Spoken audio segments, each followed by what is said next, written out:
नमस्कार मित्रहरू, करुणाको सागर परम शान्तिको अग्रदूत भगवान बुद्धले दुःख हटाउने अचूक दुईटा औषधिको कुरा गर्नुभएको छ। आजको दिव्य विचारधाराको नवीनतम अङ्कमा हामी त्यसबारेमा चर्चा गर्दैछौँ। यहाँहरू सबैलाई आजको अङ्कमा स्वागत छ। मित्रहरू, भगवान बुद्धको देशना बडो मूल्यवान छ र त्यसलाई बुझ्न र आत्मसात गर्नु पनि सहज छ। आज मनुष्य जातिलाई बुद्धले शान्ति, समृद्धि र परम बोधको लागि जो ज्ञान दिनुभएको छ, त्यस्तो सरल र सहज ज्ञान सायदै अरू बुद्ध पुरुषले दिएका होलान्। त्यति सहज तरिकाले बुद्धले हामीलाई ज्ञान गुणका कुराहरू दिनुहुन्छ। आज हामी मनुष्यले दुःख हटाउनलाई गरिरहेको प्रयास र दुःखलाई वास्तवमा कसरी हटाउन सकिन्छ भनेर बुद्धले दिएको देशनामा छोटकरीमा चर्चा गर्छौँ। सबैभन्दा पहिला बुद्धले आफ्नो ज्ञानको देशनाको प्रस्थान बिन्दु दुःखलाई मान्नुभएको छ। यो संसारमा दुःख छ, दुःखको कारण छ, दुःखको निवारण छ भनेर चार आर्य सत्यको कुरा गर्नुहुन्छ। अब यहाँ दुःखको कुरा आउँछ। निश्चित रूपमा जीवनमा दुःख छ। भगवान बुद्धले भन्नुहुन्छ मानिसले दुःख हटाउनको लागि यस्तो खोज्छन् मित्रहरू, अर्थ, पैसो भयो भने मेरो सबै दुःखहरू नष्ट हुन्छ भनेर मान्छेले सोचिरहेका हुन्छन्। अब जोसँग पैसा छ उसले मलाई अझ धेरै पैसा भयो भने चाहिँ मेरो सारा कुराहरू ठिक हुन्थ्यो होला भनेर सोचेको हुन्छ। तर फेरि दुःखीको दुःखी नै छ। अहिले मान्छेसँग जे समस्याहरू छ त्यो समस्याको चुरो भनेको चाहिँ पैसा हो भन्ने ठानिरहेको छ। मसँग पैसा भइदिए, मसँग गाडी भइदिए, मसँग घर भइदिए, मसँग सुनचाँदी भइदिए, मसँग धेरै ब्याङ्क ब्यालेन्स भइदिए, न मेरो टाउको दुख्थ्यो, न मेरो पेट दुख्थ्यो, न मेरो अपमान हुन्थ्यो, म कहाँ पुग्थेँ, मेरो दुःखै हुन्थेन, मेरो जिन्दगी आनन्दमय। यसरी पैसालाई केन्द्रमा राखेर, अर्थलाई केन्द्रमा राखेर मान्छेले आफ्नो दुःखलाई समाधान गर्न खोजिरहेको छन्। भगवान बुद्धले त्यतिखेर 2600 वर्ष अगाडि यो कुरालाई कस्तो गहिरो गरी लिनुभएको रहेछ भन्नुहोस् त मित्रहरू। 2600 वर्ष अगाडि त आजको जस्तो अर्थतन्त्रको विकास भइसकेको थिएन। त्यतिखेर पनि अर्थतन्त्रको कुराहरू त थियो, तर आजको जस्तो दुनियाँ त थिएन त्यो बेला। अनेक किसिमको सुविधाहरू छ। अहिले हेर्नुहोस्, अनेक किसिमको चिजहरू छ। अब त्यसलाई उपभोग गर्नलाई हामीलाई पैसा चाहिन्छ। अनि पैसा त त्यसै पनि केन्द्रमा पुग्यो। अनि मान्छेले त्यसैमा सोच्छन् पैसा भए मेरो सबै समाधान हुन्थ्यो भनेर सोच्छन्। त्यो बेला पनि बुद्धले यो अनुभव गर्नुभयो र त्यही बेला भनिदिनु भयो कि मानिसहरूले आफ्नो दुःखलाई निवारण गर्नको लागि अर्थलाई, पैसालाई केन्द्रमा राखेको छ। यो नै सबभन्दा ठुलो मिस्टेक हो, भुल हो भनेर बुद्धले त्यो बेला बताइदिनु भयो। पैसाले, अर्थले जीवनको दुःखहरू समाधान गर्दैन, बरु बढाइदिन्छ। यसलाई ठिक तरिकाले सदुपयोग चाहिँ गर्नुपर्छ। यसो भन्दै गर्दा पैसा चाहिँदैन, पैसा फ्याँकिदेऊ भन्ने खोजेको चाहिँ बिल्कुल होइन। तर पैसालाई केन्द्रमा भयो, जीवनको केन्द्रमा पैसा भयो, हाम्रो जति पनि समस्याहरू छ, जति पनि दुःखहरू छ, जति पनि अप्ठ्यारोहरू छ, त्यसलाई सुल्झाउने खास कुरो चाहिँ पैसा हो भनेर हामीले मान्यौँ र त्यतातिर लाग्यो भने हामी झन् धेरै दुःखमा फस्दै जान्छौँ भनेर बुद्धले बताउनुहुन्छ। अब त्यसो भए हाम्रो दुःखलाई हरण गर्ने, दुःखलाई नाश गर्ने औषधि त के हो त भन्दा यहाँ बुद्धले दुईटा औषधि कुरा गर्नुहुन्छ। त्यो दुईटा औषधि म हजुरहरूलाई भगवान बुद्धको तर्फबाट बाँड्नेवाला छु। त पहिलो कुरा के भन्नुहुन्छ भने पैसाबाट तिम्रो जीवनको दुःखहरू हल चाहिँ हुँदैन, त्यहीँबाट मात्रै हल हुन्छ भनेर चाहिँ नसोच भनेर भन्नुहुन्छ। यद्यपि आफ्नो जीविकोपार्जनको लागि हामीलाई पैसा त चाहिन्छ, त्यो त लिने, तर त्यही केन्द्रमा राखेर त्यसैबाट सारा चिज प्राप्त हुन्छ भन्ने चाहिँ बिल्कुल होइन। बुद्धले भन्नुहुन्छ तिम्रो असली दुःख हटाउने चाहिँ सत्कर्म र सद्धर्म हो भन्नुहुन्छ। सत्कर्म, सतधर्म, जसलाई सत्कर्म र सद्धर्म, यो दुईटा सत्कर्म र सद्धर्म जसले गर्छ उसले आफ्नो जीवनको सारा दुःखहरू पैसै नभए पनि नष्ट गराउँछ, सारा दुःखहरू पैसै नभए पनि समाधान गर्न सक्छ भनेर बुद्धले हामीलाई बताउँदै हुनुहुन्छ। अब सत्कर्म भनेको के हो? यो सत भन्ने एउटा शब्द छ। सतको अर्थ 100 पनि हुन्छ। सत त्यो तको मुनि हलन्त लाग्यो भने सत भन्यो भने यसको अरू पनि अर्थ त लाग्छ, तर यहाँ चाहिँ उत्तम भनेको, सर्वोत्कृष्ट भनेको हैन। यो परम अस्तित्वलाई पनि सतले जनाउँछ। तर यहाँ उत्कृष्ट होइन, सर्वोत्तम कर्म गर भन्नुहुन्छ। सत्कर्म, सर्वोत्तम कर्म। सर्वोत्तम कर्म भनेको कस्तो कर्म भन्दाखेरि हिंसा नगर्ने, अरूलाई दुःख नदिने, विधि सम्मत पैसा कमाउने, विधि सम्मत काम गर्ने, सबैको कल्याण होस् भनेर आफ्नो हृदयमा कल्याणको भाव राखेर मैले जस्तै अरूले पनि खानुपर्छ, मैले जस्तै अरूले पनि बाँच्नुपर्छ, मैले जस्तै अरूले पनि सुख भोग्नुपर्छ, सबको कल्याण होस्, भवतु सब मङ्गल होस् भनेर यसरी हृदयमा करुणा भरेर जुन कर्म हामीले गर्छौँ त त्यो कर्मको नाम बुद्धले सत्कर्म भन्नुभयो।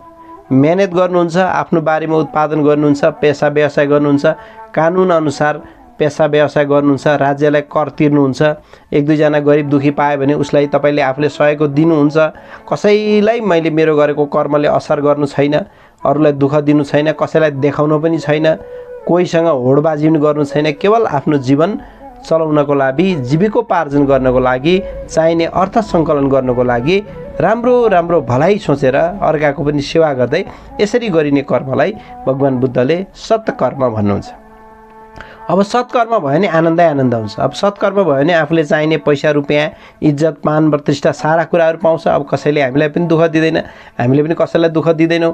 हामीले राम्रो काम गऱ्यौँ भनेदेखि त्यो राम्रो कामले हामीलाई राम्रै चाहिँ फल दिन्छ होइन। मैले चाहिँ एक दाना मकै लगेर जमिनमा गाडेँ भने धरतीले मलाई चाहिँ 100 दाना दिन्छ। मैले राम्रो कर्म दिएँ भने मलाई पनि त्यही फर्केर आउने हो। मैले फुल रोपेँ भने फुलै आउने हो, काँडा रोपेँ भने काँडै आउने हो। त्यस कारणले सत्कर्म भनेको चाहिँ कस्तो खालको कर्म भन्दाखेरि विधि सम्मत, कानुन सम्मत, अरूलाई दुःख नदिकन अरूको पनि कल्याण सोचेर हृदयमा यहाँ कल्याण हुनु पऱ्यो क्या, यहाँ कल्याण राखेर मैले मात्रै खाने होइन कि अरूले पनि खान पाऊँ, त्यो खालको भावमा जुन काम गर्छौँ हामीले त्यो कामको नाम चाहिँ सत्कर्म। अब यस्तो कामले हामीलाई दुःखै आउँदैन। खास गरी मान्छेलाई दुःख कसरी आउँछ? असत कर्म गर्दा हो नि त। अर्काको सामान लुट्नु परेछ, अर्कालाई देखाउनु परेछ। त्यसो भएपछि मान्छेहरूले के गर्छ? हामीले कति ठाउँमा होटेलको कुराहरू सुन्छौँ होइन, खानेकुराहरूमा मिसावट छ, फ्याक्ट्रीबाट बनेको चिजमा मिसावट छ, तरकारीहरूमा विषादी हालेको छ। किन?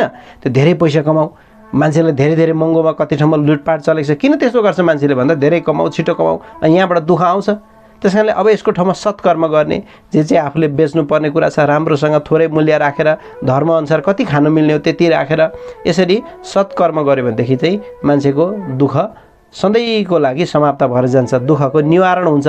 त्यस कारणले दुःखको पहिलो औषधि भनेको सत्कर्म हो भन्नुहुन्छ बुद्धले। अब सत्कर्म छ, सत्कर्म गर्दा गर्दै पनि कतिपय दुःखहरू रहन्छ। हामीले ठिकठाक गरेका छौँ त यो शरीर भनेको दुःखको घर हो, यो शरीरमा कुनै रोग लाग्न सक्छ। हामीले कसैलाई दुःख नदिए पनि कहीँ न कहीँ रोग लाग्न सक्छ, कहीँ कहीँ दुर्घटनाहरू हुनसक्छ, त्यस्तो नि पीडा हुन्छ नि, त्यहाँ पनि दुःख हुन्छ। अब यसबाट मुक्ति गर्नको लागि चाहिँ सत्कर्मले मात्रै पुग्दैन, सद्धर्मको पालना गर्नुपर्छ भन्नुहुन्छ। फेरि हेर्नुहोस् है, सद्धर्म भनेको सर्वोत्तम धर्म। अब बुद्धले त्यतिखेर भनेको धर्म चाहिँ अहिले हामीले भने जस्तो हिन्दू धर्म, बौद्ध धर्मको कुरै होइन। बुद्धले भनेको धर्म भनेको चाहिँ सद्धर्म भनेको चाहिँ ध्यानको। बुद्धले मूल कुराहरू सिकाउनुहुन्छ के भन्नुहोस् त?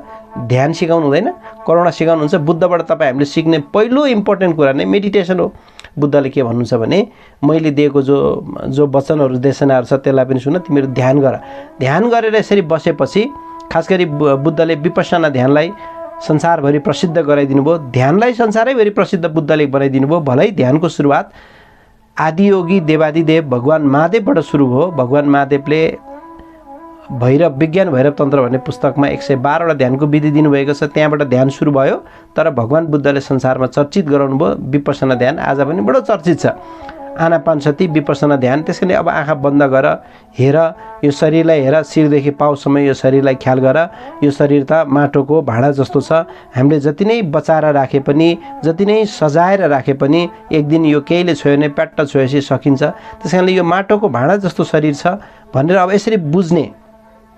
अब यो मन छ, यो मन बिरामी हुन्छ, यो मनलाई चाहिँ बेला बखत उपचार गरिरहनुपर्छ, यसको लागि सत्सङ्गमा जानुपर्छ, एकजना गुरु हुनुपर्छ, गुरुको साथमा जानुपर्छ भनेर बुद्धले सद्धर्मको कुरा गर्नुहुन्छ। अब अझ तपाईँ हामीलाई व्यावहारिक रूपमा भन्यो भने सद्धर्म भनेको यो जो त्रिरत्न छ नि, यो त्रिरत्नलाई हामीले सद्धर्मको मानेर बुझे हुन्छ। त्यो भनेको के? त्रिरत्न भनेको के?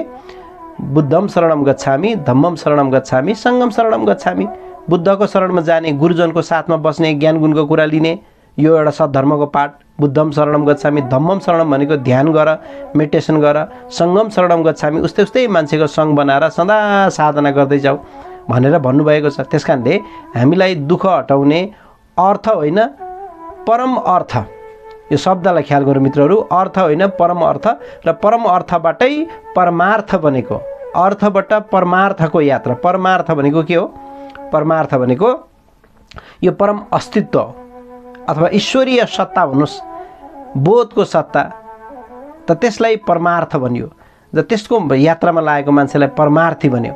जो भगवत्तको अनुभव गर्न खोजिरहेको छ, भगवत्तको अनुभव जो छ त्यसलाई परमार्थ भनियो। त्यस कारणले अर्थबाट परम अर्थसम्म हामी पुग्नुपर्छ। अर्थले मात्रै हाम्रो दुःख हरण गर्दैन।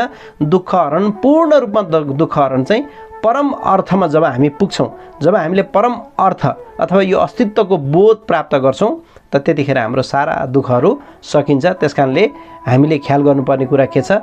यो सदाको लागि दुःखबाट मुक्त हुनु छ भने हामीले सत्कर्म गर्नु पर्यो, सद्धर्म पालना गर्नु पर्यो। यति गर्न सक्यौँ भने हाम्रो जीवन प्रीतिकर बन्छ, दुःख मुक्त बन्छ 100%। भगवान बुद्धको जस्तै दुःख मुक्त जीवन हामीले प्राप्त गर्न सक्छौँ। आजलाई यति नै। मेरो कुराहरू सुनिदिनु भयो। हजुरहरू सबलाई धेरै धेरै धन्यवाद। भवतु सर्वमङ्गल।